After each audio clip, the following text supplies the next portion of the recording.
Você está procurando pelo em ovo.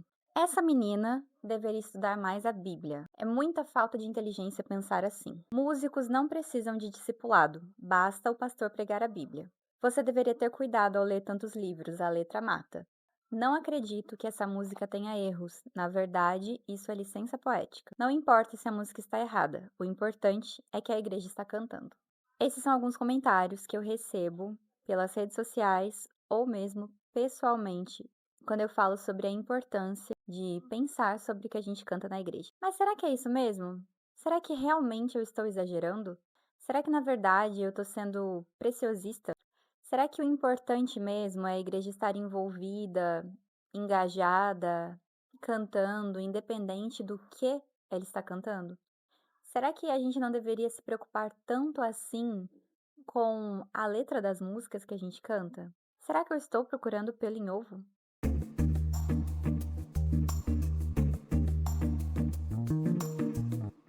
Oi, seja muito bem-vindo e muito bem-vinda ao Ensaios, um podcast de reflexões sobre ministério de música, culto e adoração e liderança. Eu sou a Mariane Godoy, a Mariane Godoy, sou professora, escritora e especialista em gestão do Ministério de Adoração e Arte. Eu decidi começar esse nosso primeiro episódio do Ensaios trazendo alguns comentários que eu recebo quando me proponho a refletir bíblica e teologicamente sobre a música na igreja. Eu percebo que esse é um assunto bem quente. É um assunto que inflama as pessoas. Uma das minhas teorias sobre por que esse assunto é tão caro para as pessoas e por que, por vezes, algumas se sentem ofendidas ou decidem, por falta de argumentos ou contra-argumentos, a minha fala, decidem me ofender, porque as músicas afetam uma área da nossa vida bastante intensa. Nós nos relacionamos com as músicas afetivamente. As músicas acompanham momentos importantes da nossa vida. Provavelmente você se lembra de alguma música que marcou a sua vida, seja a música do seu casamento, seja a música da sua conversão, seja aquela música que você aprendeu quando era criança, com seus avós, com seus pais e até hoje você se lembra, seja uma música que quando você ouve você sente vontade de chorar ou você sente muita vontade de dançar, a música está sempre se relacionando com as nossas emoções.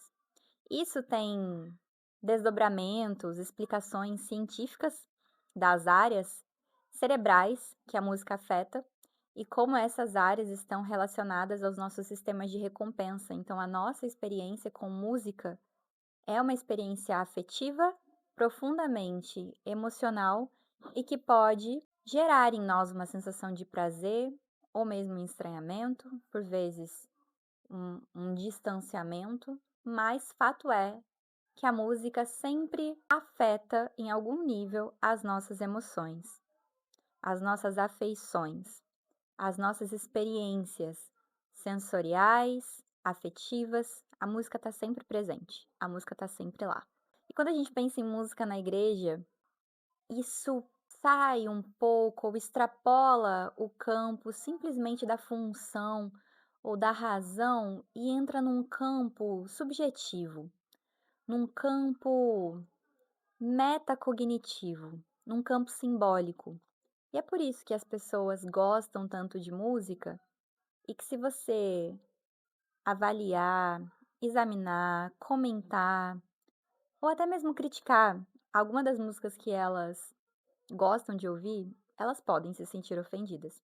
Mas o meu objetivo aqui não é criticar ou ofender ninguém, de forma alguma. O meu objetivo aqui é te ajudar a entender um pouco mais do porquê a música mexe tanto com a gente e por que a gente deveria olhar para ela com mais atenção quando a gente está falando do culto. E aqui, no nosso caso, do culto cristão. Provavelmente 10 anos atrás, eu estava ingressando num ministério de música, nos moldes de um ministério de música de uma igreja evangélica, de raízes tradicionais, uma igreja batista, no meu caso, em que o grupo era formado com aquela estrutura de ministério que provavelmente você conhece, uma banda, com os instrumentos de base e os vocais. Que foi também a época em que eu comecei a criar uma identidade ministerial para mim. Até então eu já participava da música na igreja, já havia passado por outras igrejas e estava sempre envolvida com música, mas a minha relação com música era diferente. E a compreensão que eu tinha de música na igreja era diferente também. Mas quando eu fui para essa igreja, em especial, essa igreja batista, eu tive contato com o canto congregacional de uma forma que eu nunca vi antes, ou pelo menos que eu nunca desejei conhecer antes, que era um momento dos cânticos no culto em que toda a igreja cantava.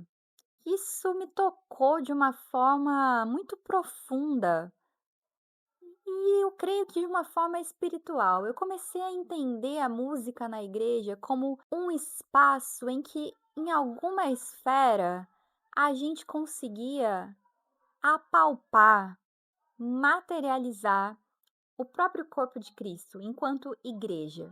Aquilo mexeu comigo de uma forma tão profunda que, aos poucos, eu comecei a me interessar mais e conhecer mais, estudar mais, desejar servir mais, até que a minha igreja identificou que eu tinha um perfil para liderar aquele grupo, mesmo sem ter nenhuma qualificação técnica para aquilo, nenhuma habilidade que foi desenvolvida formalmente para a liderança, mas a igreja identificou em mim uma disposição para servir por meio da música, e não só para servir, mas para conduzir aquele grupo por um período de tempo.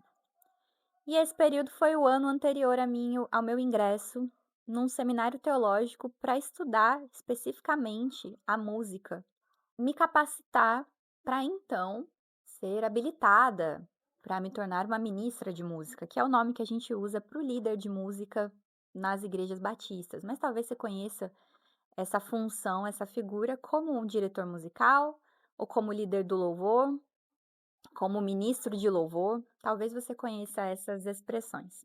Eu fui em 2017 para o seminário teológico e eu não conseguia pensar em outra coisa. Eu estudei muito mais assuntos e tinha a possibilidade de experimentar muito mais áreas lá no seminário relacionadas à música e experimentei. Mas o que fazia o meu coração bater mais forte continuava sendo a música na igreja. Entender a função, entender o porquê, entender o como, entender o desde quando, sempre mexeu comigo. E eu decidi que aquele seria o tema da minha vida. Ou eu acho que, de alguma forma, aquele tema também me escolheu. Comecei a ler sobre música na igreja, sobre música na Bíblia, sobre culto cristão. Comecei a conhecer os diferentes teólogos do culto e eu decidi me aprofundar mais. Até que eu entendi que o meu ponto de partida para um direcionamento ministerial, que a minha visão a respeito da música na igreja, ela não deveria ser pautada simplesmente pelas experiências de outras igrejas, ou mesmo da cultura que estava ao meu redor, ou das influências e dos referenciais que eu tenho simplesmente. O meu ponto de partida para entender música na igreja e a função da música na igreja devia ser a própria Bíblia e a experiência da igreja primitiva com a música. Esse foi o pontapé para as minhas pesquisas acadêmicas, que eu desenvolvo até hoje e provavelmente vou desenvolver ao longo de toda a minha vida. Estudar sobre a música na Bíblia, entender os referenciais, entender o que a Bíblia diz sobre a música e como é que esses princípios, que são imutáveis e são eternos, se aplicam na nossa vida ainda hoje, 2000 anos depois. Eu consegui extrair e desenvolver algumas funções que a Bíblia aponta para a música na igreja. E por que isso é importante?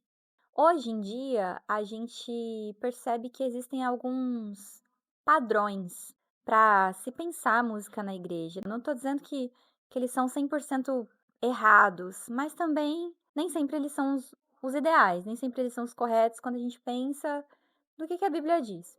Talvez você já tenha se deparado com essa realidade de pensar a música na igreja e receber alguns comentários como: "Por que a gente precisa complicar tanto? Você está sendo exagerada. Na verdade, isso foi licença poética do compositor, não tem nada de errado".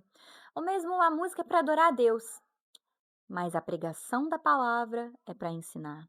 E olha que eu já ouvi isso uma vez, de um pregador que, de certa forma, diminuiu o valor da música, porque ele falou que foi muito importante a gente ter cantado, foi muito importante, tinha um grupo especial nesse culto em específico, nesse dia, cantando muito bem e tudo mais. E aí o pregador convidado, que assumiu a palavra logo depois, disse que tudo estava muito bom, muito lindo, mas que agora seria o momento da palavra. O louvor é muito bom, mas a palavra de Deus precisa ser o principal. Será que ele estava certo? Será que a música é mesmo esse segundo plano, essa introdução para a pregação? Será que é só isso que ela faz? E se a música envolve e emociona as pessoas, isso já não é suficiente? Ela já não está cumprindo seu papel? Não importa se elas estão cantando alguma outra coisa que tá meio fora, que tá meio errado, que talvez nem seja a nossa doutrina. O importante é que as pessoas estão cantando. O importante é que as pessoas estão emocionadas, estão engajadas na adoração. Será que é isso mesmo? Eu passo a me perguntar.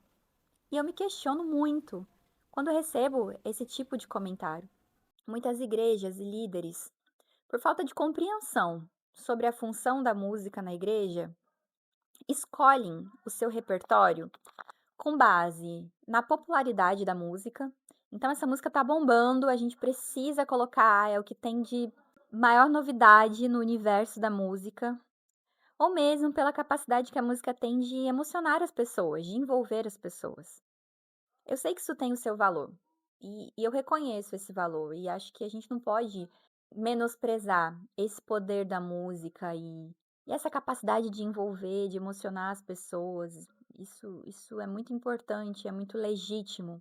Ou mesmo a gente não pode desprezar a nossa cultura, as nossas influências, as nossas referências, porque nós estamos cercados por uma cultura. Mas como equilibrar essa relevância que está também relacionada ao contextual, ao cultural, ao popular? Como equilibrar essa relevância com a fidelidade à palavra de Deus? Para ser saudável, uma igreja precisa conseguir equilibrar esses dois fatores: a fidelidade às escrituras e a relevância social, a relevância no meio em que ela existe. A gente não pode levar esse pêndulo só para um lado, de um repertório extremamente atual, contextualizado com os estilos musicais do tempo presente, do tempo em que nós estamos vivendo, com uma estética familiar e conhecida das referências do tempo presente, mas nos esquecer de passar essa música pelo filtro mais importante, que é justamente o filtro do texto bíblico, o filtro da palavra de Deus. E a gente não pode se esquecer ou mesmo ignorar a realidade de que as músicas têm um poder, uma capacidade de ensinar e de representar que talvez nenhuma outra coisa tenha. Um discurso falado alcança um nível de compreensão, mas um discurso cantado alcança um nível mais profundo. Isso acontece porque a música tem a capacidade de atuar nos dois hemisférios do nosso cérebro, hemisfério direito e esquerdo, ao mesmo tempo. E não somente isso, a música também influencia diferentes regiões, gerando diferentes sensações e experiências. Ela nos provoca emocionalmente, sensorialmente, logicamente, simbolicamente. Ela afeta as mais diversas instâncias da capacidade cerebral de alguém. E toda essa chuva de informações e conexões neurais que acontece, sinapses, enquanto a gente não só ouve, mas também pratica música.